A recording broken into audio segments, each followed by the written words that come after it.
প্রিয় দর্শক, আপনাদের নিশ্চয়ই মনে পড়বে জগন্নাথ বিশ্ববিদ্যালয়ের সাবেক ভিসি আওয়ামী আমলের 2 টার্ম, শেখ হাসিনা আমলের 2 টার্ম ভিসি ছিলেন অধ্যাপক মিজানুর রহমান। মার্কেটিং বিভাগের অধ্যাপক ছিলেন বেসিক্যালি তিনি। ঢাকা বিশ্ববিদ্যালয়ের কোষাধ্যক্ষ ছিলেন এক সময়। পরবর্তীতে যেহেতু ছাত্রলীগ যুবলীগ ব্যাকগ্রাউন্ড ছিল তাকে জগন্নাথ বিশ্ববিদ্যালয়ের ভিসি বানানো হয়। 2 টার্ম তিনি ভিসি ছিলেন। 2013-তে একবার, আবার 2017-তে দ্বিতীয়বার তাকে ভিসি পদে কনফার্ম করা হয়। ডক্টর মিজানুর রহমান এই নামেই তিনি সমধিক পরিচিত ছিলেন। তো সেই ডক্টর মিজানুর রহমান টক শোতে কথা বলতেন বিভিন্ন সময়। প্রিয় দর্শক, নিশ্চয়ই আপনারা মনে করতে পারবেন।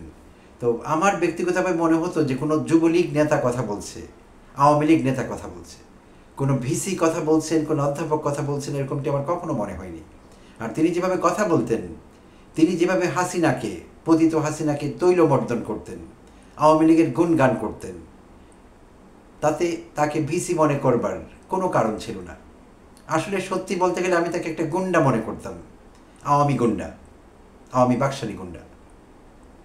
তো 2 টার্ম ধরে অনেক জ্বালিয়েছে, বিশ্ববিদ্যালয়কে জ্বালিয়েছে, বিশ্ববিদ্যালয়ের সাধারণ ছাত্রছাত্রীদের জ্বালিয়েছে, যারা আওয়ামীপন্থী না, যারা শিক্ষকতা করতেন বিশ্ববিদ্যালয়ের সেই সব অধ্যাপক শিক্ষক, তারাও নানাভাবে তার জ্বালা যন্ত্রণার শিকার হয়েছিলেন। এটা আমরা বিভিন্ন মাধ্যমে জেনেছি, তখন এটি সরাসরি জানবার কোনো উপায় ছিল না। তো সেই আরেকজন মিজানকে আমরা অনেকদিন পর খুঁজে পেয়েছি। আমি আসলে জানি না সেই তথাকথিত ভিসি অধ্যাপক মিজানুর রহমান এখন কোথায় আছেন, কোথায় পালিয়েছেন। আসলে তিনি কি হাসিনার সঙ্গে ইন্ডিয়াতে আছেন, না অন্য কোনো জায়গায় পালিয়ে আছেন, তার সম্পর্কে আমার কাছে কোনো তথ্য নেই। প্রিয় দর্শক, আপনাদের যদি জানা থাকে কেউ কমেন্টে জানাবেন। তো সেই মিজানকে আমরা মিস করছিলাম, কারণ অনেকদিন হয়ে গেছে মিজানের কোনো কথাবার্তা শুনি না। তো লাকিলি বেশি দিন আর মিস করা লাগবে না, কারণ আরেকজন মিজান আমরা পেয়ে গিয়েছি, এবং সম্ভবত ওই মিজানকে তিনি সুপারসিড করতে পারবেন মনে হচ্ছে। আরেক কাঠি সরেশ তিনি সেই মিজানের চাইতে। তো এর নাম হলো অধ্যাপক মোহাম্মদ কামরুল আহসান। তিনি জাহাঙ্গীরনগর বিশ্ববিদ্যালয়ের ভিসি। গত সেপ্টেম্বরে 2024-এর 5 সেপ্টেম্বর তিনি ভিসি হিসেবে দায়িত্ব নিয়েছেন। অধ্যাপক মোহাম্মদ কামরুল আহসান তিনি আগে জাহাঙ্গীরনগর বিশ্ববিদ্যালয়ের ফিলোসফি ডিপার্টমেন্টে ছিলেন অধ্যাপক, আর তাকে ভিসির দায়িত্ব দেওয়া হয়েছে 5 সেপ্টেম্বর 2024। তো তিনি জিয়া পরিবারকে নিয়ে, বেগম খালেদা জিয়া, তারেক রহমান, কোকো, এদেরকে নিয়ে কিছু বক্তব্য দিয়েছেন। একটি সোশ্যাল মিডিয়ায় তার একটি ভিডিও ভেসে বেড়াচ্ছে এখানে ওখানে। তো এরকম একটি ভিডিওতে আমার চোখ আটকে গেল, এবং ভিডিওটি দেখলাম, চেষ্টা করলাম। আমি খুব ভালো বুঝতে পারিনি। আমি যে ভিডিওটি দেখছিলাম সাউন্ড কোয়ালিটি ভালো ছিল না, খুব বেশি, খুবই অস্পষ্ট ছিল। অনেক কষ্ট করে পাঠোদ্ধার করেছি, বা যা কিছু বুঝবার চেষ্টা পেরেছি। তো আপনাদের সঙ্গে শেয়ার করবার লোভ সামলাতে পারলাম না। আমি দৃঢ়ভাবে বিশ্বাস করি যে আপনারাও খুব পছন্দ করবেন তার কথাবার্তা। তিনি সেন্স অফ হিউমার ভালোই রাখেন বলতে হবে আমাদের। তো জানা যাক তার মুখ থেকেই, তার জবানিতে তিনি কি বলছিলেন সেই ভিডিওতে জিয়া পরিবার সম্পর্কে। অনেক কথাই বলেছেন, আমি সব কথা আগেই বলেছি, অর্থ উদ্ধার করতে পারিনি, এবং পুরো ভিডিওটি আমি দেখিওনি, যেহেতু শুনতে পাচ্ছিলাম না ঠিক কী বলছিলেন। বাট শুরুর দিকে কিছু কথাবার্তা শোনা গিয়েছে। সেখানে তিনি বলছিলেন, প্রথম নারী মুক্তিযুদ্ধ হচ্ছে আমাদের মাতা, গণতন্ত্রের মাতা বেগম খালেদা জিয়া।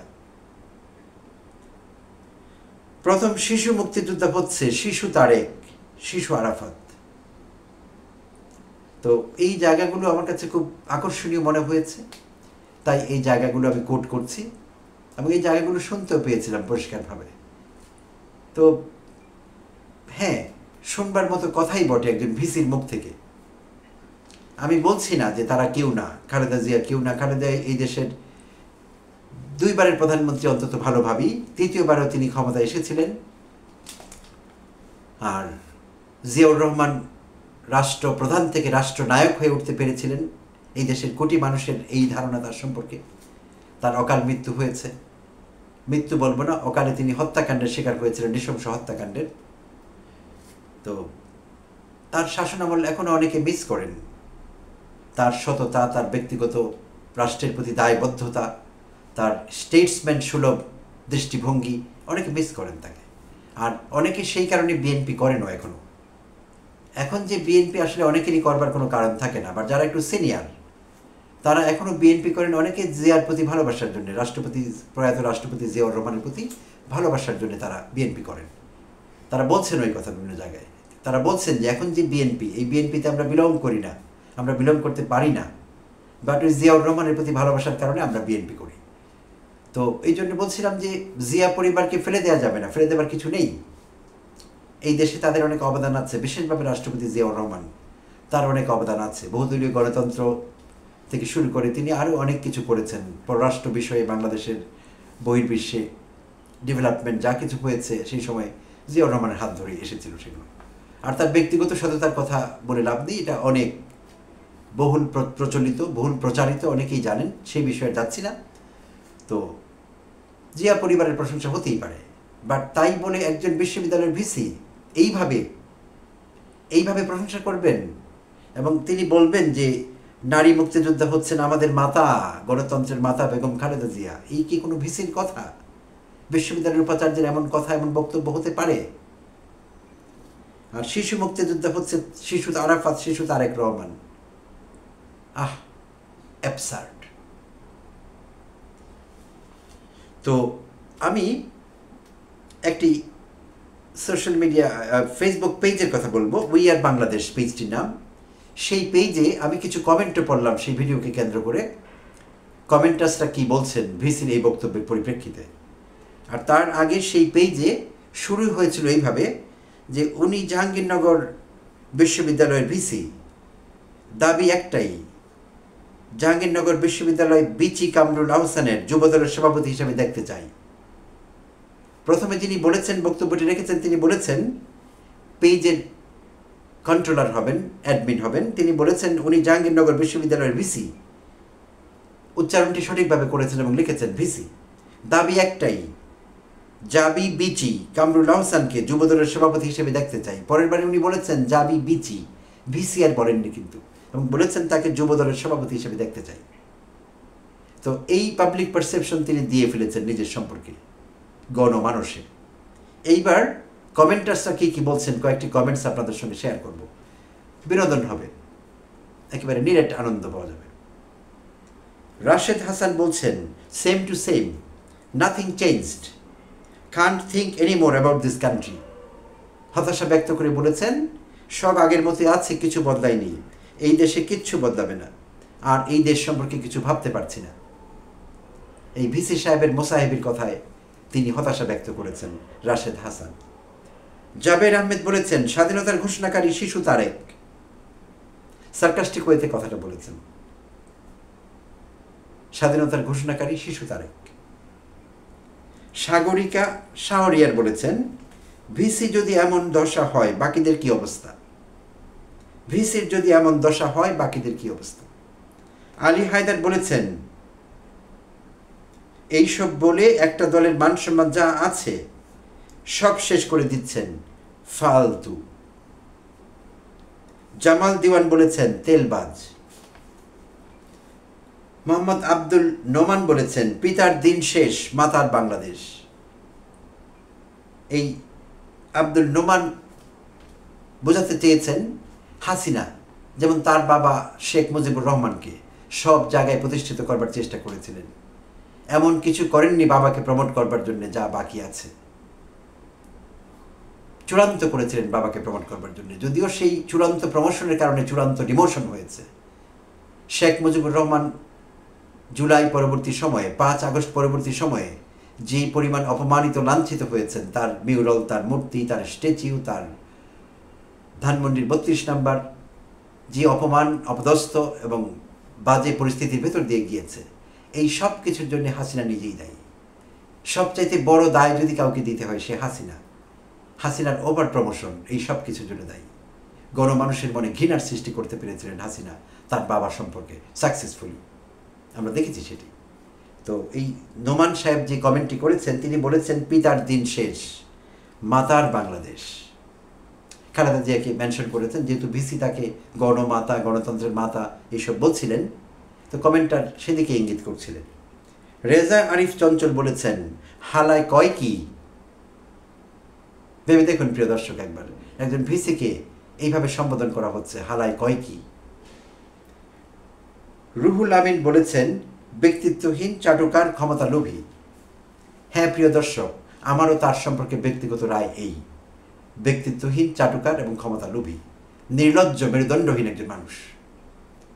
তিনি জাহাঙ্গীরনগরের ভিসি হয়েছেন, আর কি হতে চান আমার জানা নেই, হয়তো শিক্ষামন্ত্রী হতে চান, পরবর্তীতে কিছু একটা হতে চান, আর সেই জন্যে মোসাহিবির 16 কলা পূর্ণ করেছেন। লজ্জার মাথা খেয়ে এইসব বলেছেন জিয়া পরিবার সম্পর্কে, এবং আমি মনে করি জিয়া পরিবারকেও ছোট করা হয়েছে, তাদের কোনো লাভ হয়নি এতে। তো এই হলেন আমাদের ভিসি সাহেবরা। আগামী দিনগুলোতে কেমন ভিসি সাহেব দেখতে পাবো আমরা আমি জানি না, বাট গত 15-16 বছরে যা দেখেছি, মোসাহেব, চাটুকার, ব্যক্তিত্বহীন, বাজে চরিত্রের লোকদেরই শুধু দেখেছি, ভালো কাউকে দেখিনি। একজন ভিসিকে যেভাবে আমাদের কথা বলা দরকার তাদের সম্পর্কে সম্মান দিয়ে, সেভাবে আমরা দিতে পারছি না। আসলে এমন কিছু ঘটেনি, দিব কিভাবে? তারা চূড়ান্ত রাজনীতিকরণ করেছিলেন বিশ্ববিদ্যালয়গুলোকে, চূড়ান্ত গুন্ডামি প্রতিষ্ঠিত করেছিলেন। সেখানে ভিন্ন দলের, ভিন্ন মতের ছাত্রছাত্রীরা প্রতিনিয়ত নির্যাতিত হতো, আমরা দেখেছি। হলগুলোতে প্রতিনিয়ত নির্যাতন হতো তাদের উপর। সেই গেস্ট রুম, নানা রুমের নাম দিয়ে ছাত্রছাত্রীদের, বিরোধী দলের, অর্থাৎ আওয়ামী লীগ করে না, ছাত্রলীগ করে না এমন ছাত্রছাত্রীদের সবসময় তিরস্কার করা হতো, অত্যাচার করা হতো, তাদেরকে মারধর করা হতো, চূড়ান্ত অপমান করা হতো। এবং ভিসি, প্রক্টর তারা এগুলো জানতেন, কখনোই কর্ণপাত করেননি, কখনোই তারা ফিরে তাকাননি। এমনকি কখনো কখনো শিবির নাম দিয়ে তখনকার ছাত্রদল বা ছাত্রদল মনোভাবাপন্ন যারা ছিল, বিএনপি পন্থী অথবা নির্দলীয়, এমন অনেককে শিবির নাম দিয়ে মারধর করে ভিসিরা সহ উপস্থিত থেকে, প্রক্টররা উপস্থিত থেকে পুলিশের হাতে তুলে দিয়েছে। পরবর্তীতে সাংবাদিক সম্মেলনে সাক্ষাৎকারে বলেছে যে পুলিশের হাতে সুপর্দ করা হয়। দারোয়ানের দায়িত্ব পালন করতেন হাসিনার ভিসিরা, পুলিশ ডেকে পুলিশের হাতে সুপর্দ করতেন তথাকথিত শিবির কর্মীদের। এই কাজগুলো তারা করতেন। লেখাপড়ার বিষয়ে, বিশ্ববিদ্যালয়ের উন্নতিকল্পে, জ্ঞান বিজ্ঞানের প্রসারে তারা কি করতে পেরেছিলেন আমাদের জানা নেই, কারণ এমন কোনো নিউজ আসেনি কোনো পত্রিকায়, কখনো কোনো মিডিয়া জানে না, আমরাও জানি না। বাট এই গুন্ডামিগুলো, এই মোসাহেবি, এই চাটুকারিতা ঠিকঠাক করতে পারতেন তারা। এই কাজে তারা অত্যন্ত সিদ্ধস্ত হয়ে উঠতে পেরেছিলেন, এই তথাকথিত ভিসিরা, এই তথাকথিত নপুংসকেরা, মেরুদণ্ডহীন এই প্রাণীগুলো, মিজারেবল ক্রিচার্সগুলো। তো আরেকজন মিজারেবল ক্রিচার পাওয়া গেল, কামরুল আহসান। তো তার সম্পর্কে আমাদের সজাগ থাকতে হবে। এখন থেকে তাকে আমরা ওয়াচে রাখবো, আর কি বলেন, আর কি করেন, এবং কবে যুবদলের সভাপতি হয়ে ওঠেন, সেই মাহেন্দ্রক্ষণ কবে আসে, সেদিকে আমরা নজর রাখবো। যেমনটি সেই উই আর বাংলাদেশ পেজ থেকে দাবি করা হয়েছে যে তাকে ছাত্রলীগের, যুবদলের সভাপতি হিসেবে দেখতে চাই। তো আমরা অপেক্ষা থাকলাম কবে তিনি যুবদলের সভাপতি হয়ে ওঠেন। ধন্যবাদ দর্শক, ভালো থাকবেন।